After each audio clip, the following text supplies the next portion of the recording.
Right. Done though. You didn't expect to come All into right, this we're getting this ready morning. to, Christine's getting ready to have her speech, her final speech, and we're doing roll call here. Bob? Bob. Mark. Tommy. Austin. Shirley.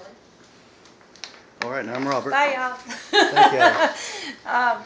I am doing my speech today on the death penalty, persuasion speech on the death penalty. It's also called capital punishment. The speech will show the death penalty should be the speech will show why the death penalty was abolished in America, should be abolished in America, and to show the urgency of resolving this issue. I will discuss the history of the death penalty, the reasons against the death penalty, the objections, arguments against objections, and closing arguments. The death penalty is also known as capital punishment, and it was used in ancient times for many offenses. There are two divided sides that comes to the topic. Some feel it deters criminals, and others feel that innocent people are executed unnecessarily. In my law classes, it has been one of our most discussed topics and most argued about topics that we've had. Death penalty became legal in 1972. In the case Furman versus Georgia, it was found to violate the 8th Amendment, which says and states the cruel and unusual punishment. In 1976, the Supreme Court overturned the original verdict of Gregg versus Georgia. In the earlier centuries, the death penalty was carried out by crucifixion, drowning, beating to death, and burning alive, and impalement. 13 states do not have the death penalty.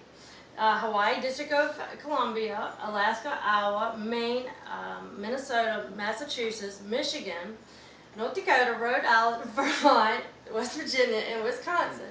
Death penalty doesn't show to bring families closure afterwards, and it doesn't bring the victims back. The criminal has relief by being put to death and doesn't have to suffer for the possible guilt, nor do they have to live the rest of their life being caged up in a small cell.